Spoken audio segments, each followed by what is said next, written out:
Question number 21 में वो कहता है कि आप एक लेटर एंटर करें और लेटर एंटर करने के जो अगले दो करेक्टर्स हैं वो आपको डिस्प्ले कर दिए जाएं। तो बड़ा सिंपल सा क्वेश्चन है।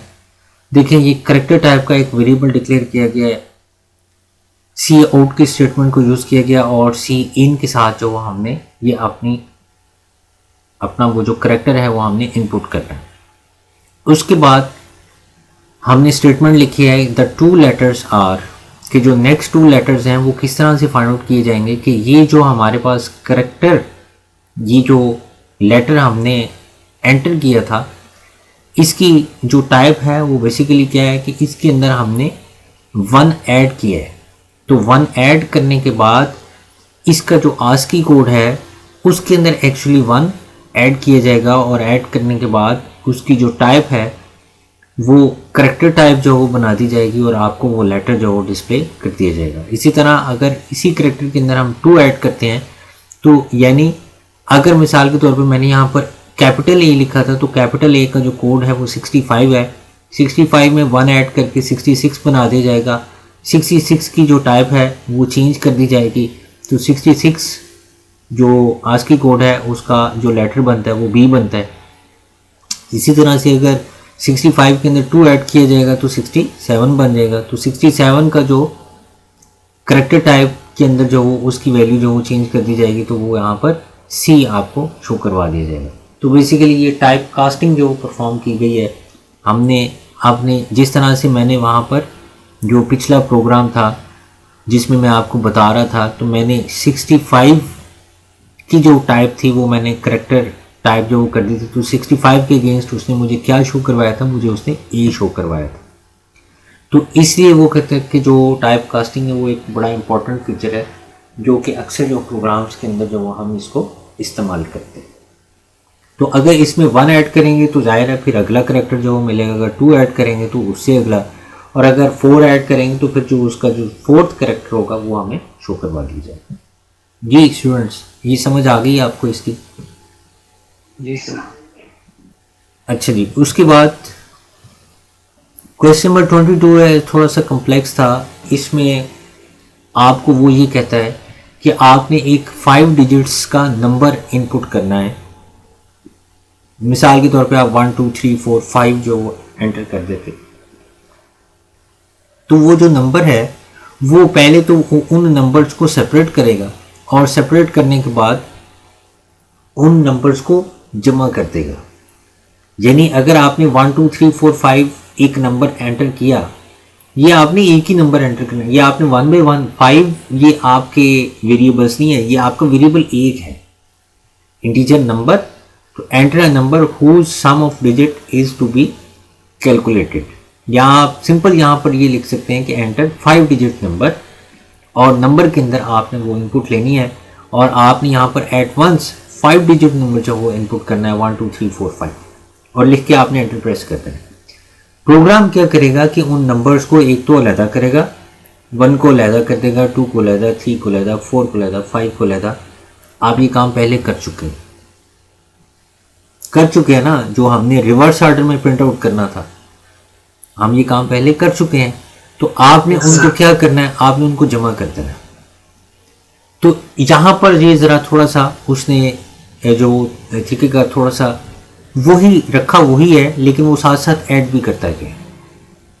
ठीक है, जिस तरह वहाँ पर डिवाइड और मॉडुलस जो वो 2 स्टेप्स के अंदर परफॉर्म किया जाता था ना, अब वो 2 स्टेप में परफॉर्म करने के लिए उसने वो इकट्ठा एक ही स्टेप के अंदर जो परफॉर्म कर दिया। तो मैंने यहाँ पर साथ साथ सोल्यूशन आपके लिए बनाया हुआ है ताकि आपको अच्छी तरीके से समझ आ जाए, वो आप समझ लें। देखें, एंटर 5 डिजिट नंबर और आपने नंबर इनपुट किया। फॉर एग्जांपल आप 1 2 3 4 5 एंटर कर देते हैं। तो जो पहली लाइन है, ये जो लास्ट डिजिट का वेरिएबल उसने ये यहाँ पर लिया हुआ है, लास्ट डिजिट उसने क्या कहा, last digit equal to number modulus 10। तो ये जो नंबर है 1 2 3 4 5 इसको 10 पे डिवाइड करके इसका मॉडुलस जो वो कैलकुलेट किया जाएगा। ये देखिए यहाँ पर हमने इसको जो वो डिवाइड किया है 1 2 3 4 5 को, तो ये जो इसका मॉडुलस बचा है वो 5 बचा है। तो 5 जो है वो एक्चुअली लास्ट डिजिट के अंदर क्या स्टोर हो जाएगा, 5 स्टोर हो जाएगा। जी, इतने स्टेप की समझ आ गई? जी सर। हमने एक्चुअली यहाँ से जो लास्ट डिजिट था वो हमने जो वो कैलकुलेट करना था, और उस लास्ट डिजिट को हमने ये टोटल का जो वेरिएबल लिया हुआ है उसके अंदर हमने स्टोर कर दिया। Total equal to last digit, तो ये जो 5 था ये दोबारा टोटल के अंदर स्टोर हो जाएगा।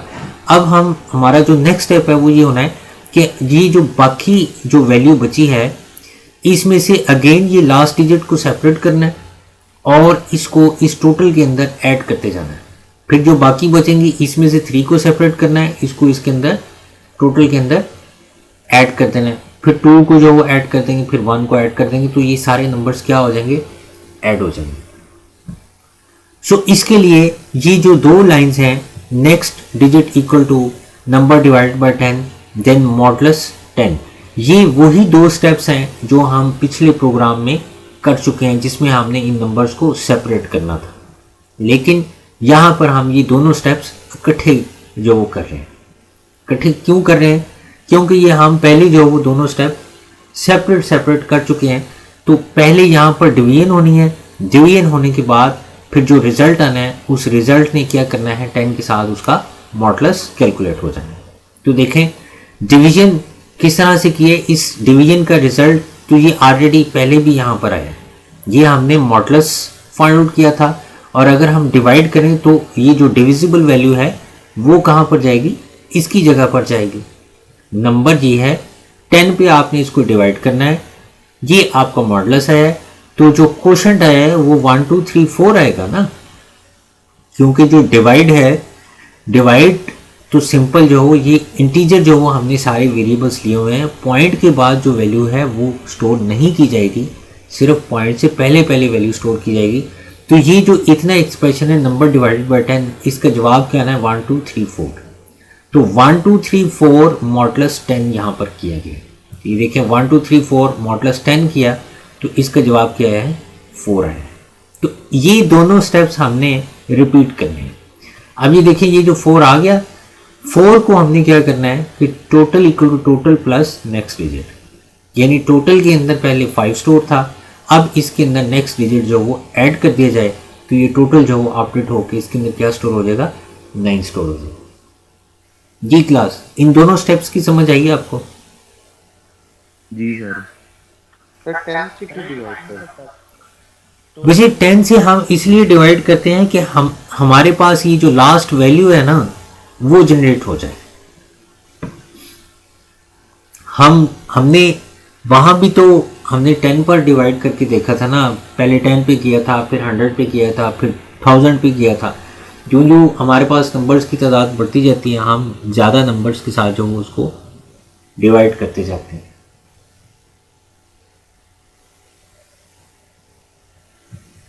उसके बाद यही स्टेप्स आपने रिपीट करने हैं। ये देखें next digit equal to number divide by 100 के साथ आप डिवाइड कर दिया है, और देखिए यहाँ पर 100 के साथ जब मैं डिवाइड करता हूँ तो मेरे पास जवाब यहाँ पर क्या बचता है, 1 2 3 जवाब बचता है। तो अब 1 2 3, क्योंकि 4 को तो हम पहले जो वो ऐड कर चुके हैं हमने, तो अब जो रिमेनिंग जो पोर्शन बचता है 1 2 3 हमने जनरेट करवाना है। तो हम 100 पे जो जब उसको डिवाइड करेंगे तो 45 तो रिमाइंडर में रह जाएगा, और 1 2 3 के बाद जो वो पॉइंट आ जाएगा, पॉइंट से पहली वैल्यू जो होगी 1 2 3 वो उसने जो वो रिजल्ट हमारा जो वो सेव करते हैं यहाँ पर, और 1 2 3 को दोबारा हम 10 पे डिवाइड करेंगे तो जो लास्ट डिजिट है वो दोबारा यहाँ पर सेपरेट हो जाएगा, और सेपरेट होने के बाद ये जो 3 है ये अगेन टोटल के अंदर जो ये जो 9 आया था 9 + 3 यहाँ पर ऐड होगा और ये यहाँ पर 12 हो जाएगा। उसके बाद अगेन जो वो हमने इसको 1000 पे डिवाइड किया है, नंबर को जब 1000 पे डिवाइड किया है तो 345 जो है रिमाइंडर आ गया, और 12 जो है यहाँ पर ऊपर बच गया। इसका हम 10 पे जो वो मॉडुलस लेंगे, तो ये अब मॉडुलस कैसे आया आपको पता ही है, ये मैंने आपको पहले भी जो लेक्चर में मैंने आपको समझाया है। 2 यहाँ पर जवाब बचता है, तो टोटल के अंदर 2 को ऐड किया जाएगा, जवाब 14 आ जाएगा। फिर उसके बाद नंबर को हमने 10,000 पे जो वो डिवाइड करना है।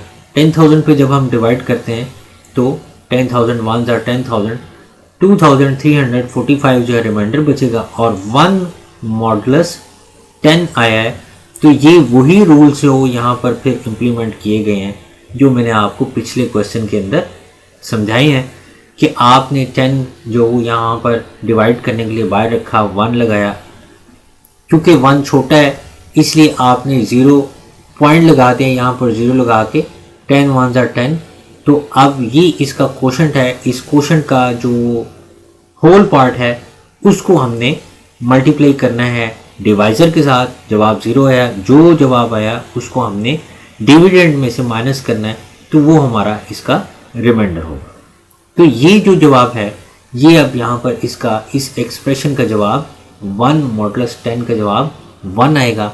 वो 1 जो 14 के अंदर ऐड किया जाएगा, तो ये हमारे पास टोटल के अंदर 15 स्टोर हो जाएगा।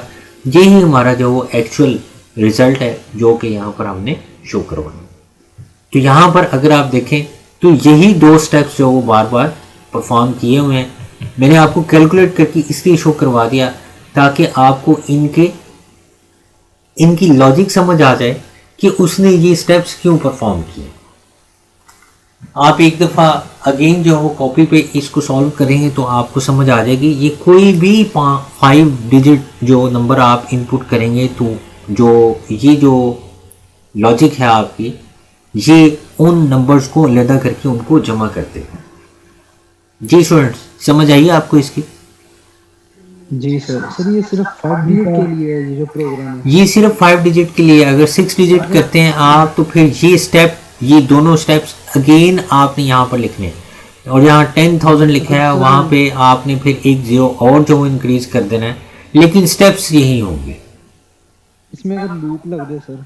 वो हमने अभी लूप पढ़े नहीं है बच्चे, हम आगे जाएंगे तो फिर इसको जो लूप के साथ करेंगे ना। ऐसे सर बहुत कॉम्प्लिकेटेड हो गया ना, तो लूप से बहुत आसानी से लोड। वो अब पूरी क्लास ने तो लूप नहीं ना पढ़ा हुआ सर। मैंने पिछले प्रोग्राम में लूप लगाने की कोशिश की थी, लेकिन सर उसमें थोड़ा एरर आ रहा था। मैं आपको सेंड करूंगा। तो वो जो लूप है, लूप जब आपको करवाऊंगा उसी वक्त मैंने आपको बताना है। अभी यहाँ पे जो लूप्स को ना लाएं आप अपनी, ये बिल्कुल कॉम्प्लेक्स है, लेकिन सम टाइम अगर उसने आपको क्वेश्चन में कह दिया कि बगैर लूप के करो, फिर कैसे करोगे? तो आपको दोनों प्रोसीजर जो वो आने चाहिए, लूप का भी आना चाहिए और बगैर लूप के अगर आपने करना है तो वो कैसे करना है वो भी आपको आना चाहिए। उसके बाद ये बड़ा सिंपल सा क्वेश्चन है। वो कहता है कि बेसिक सैलरी है और उसका 35% आपने डेनेस अलाउंस कैलकुलेट करना है, 25% आपने हाउस रेंट कैलकुलेट करना है। तो इंटीजर बेसिक सैलरी ली है, फ्लोट ग्रॉस सैलरी ली है, और यहाँ पर देखें आपने बेसिक सैलरी इनपुट की है। ग्रॉस के अंदर उसने क्या किया है कि बेसिक सैलरी का 35%। तो अब ये देखें 0.35 मल्टीप्लाइड बेसिक, आप यूँ भी लिख सकते हैं, या आप 35% बेसिक मल्टीप्लाई 35 ओवर 100, तो 35 ओवर 100 का जो जवाब आता है वो 0.35 ही आता है ना। तो इससे इनको मल्टीप्लाई किया गया है। यहाँ पर जो बेसिक थी उसका हाउस रेंट जो 25% कैलकुलेट करने के लिए 0.25 से जो मल्टीप्लाई कर दिया गया, और जो जवाब आया वो क्रॉस के अंदर स्टोर कर दिया गया।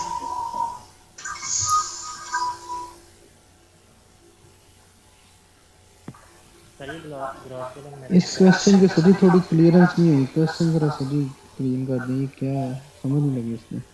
आपने बेसिक सैलरी एंटर करनी है, और बेसिक सैलरी एंटर करने के बाद वो कहता है कि बेसिक सैलरी का 35% आपने कैलकुलेट करना है। अब मैं अगर कहूँ कि मैंने 10,000 दिया तो 10,000 का 35% आप कैसे कैलकुलेट करेंगे? 10,000 मल्टीप्लाई 35 डिवाइडेड बाई 100 करेंगे ना। जी सर। तो 35 डिवाइडेड बाई 100 को अगर पहले सॉल्व कर लिया जाए तो क्या जवाब 0.35 नहीं आता? जी। तो इसी वही किया है इसने, 0.35 को उसने बेसिक से मल्टीप्लाई कर दिया। अगर आपको ये कंफ्यूज कर रहा है तो आप 0.35 ना लिखें, आप बेसिक मल्टीप्लाई 35 ओवर 100 लिखते हैं। यहाँ पर बेसिक मल्टीप्लाई 25 ओवर 100 लिखते हैं, तो बेसिक का यहाँ पर 35% कैलकुलेट हो जाएगा, यहाँ पर 25% कैलकुलेट हो जाएगा। समझ आई? जी सर, ओके, क्लियर हो गया, थैंक यू। जी बाकियों का यस सर। किसी को कोई प्रॉब्लम है तो पूछ ले मेरे से।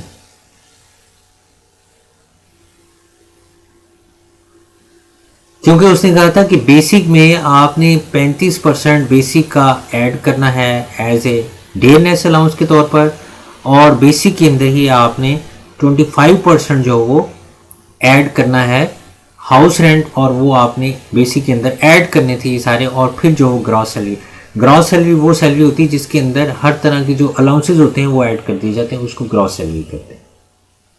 तो अगर यहाँ कोई और भी उसने जो वो हाउस रेंट अगर कोई और भी उसने अलाउंस बताया होता तो वो भी हम उतने परसेंट कैलकुलेट करके बेसिक के अंदर ऐड कर देने थे, तो वो ग्रॉस सैलरी बन जानी थी। ठीक है जी। उसके बाद आ जाता है जी कि वो कहता है कि आपने दो जो टाइम जो इनपुट करने हैं, और उन दोनों टाइम्स को क्या कर दिया जाएगा, जमा कर दिया जाएगा। आप पहले जो प्रोग्राम आपने किया था गालिबन आपने सेकंड्स में जो वो वैल्यूज़ एंटर की थी, और फिर उसने आपको आवर्स में, मिनट्स में और सेकंड्स में आपको कैलकुलेशन करके बताई थी, तो वही चीज़ जो वो यहाँ पर भी इस्तेमाल की गई है। इसके लिए उसने क्या किया है, ये बेसिकली ये जो T1 का जो वेरिएबल है ना, ये आप यूँ समझ लें कि ये H1 का वेरिएबल है, ये आवर्स के लिए है। ये T2 जो है यहाँ पर ये H2 है।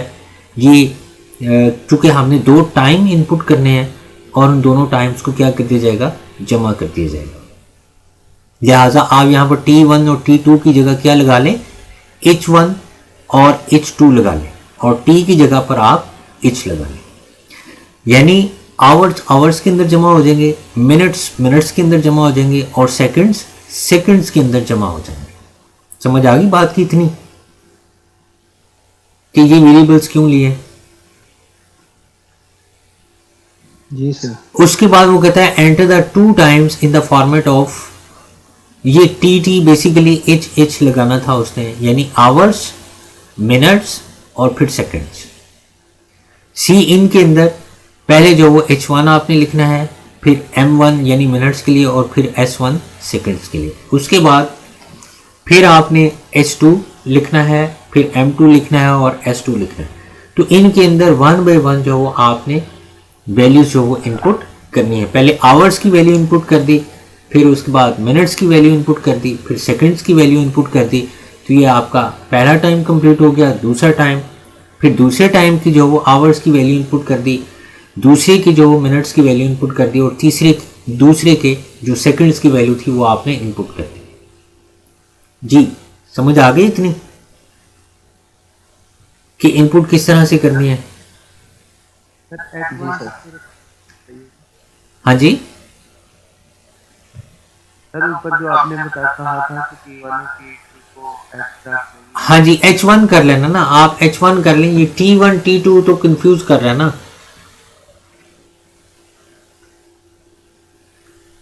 आप अगर T1 T2 भी रखते हैं तो आपने T1 और T2 के अंदर क्या आपने इनपुट करना है, आपने आवर्स एंटर करते हैं। समझ आई बात की, आपने आवर्स एंटर करने हैं।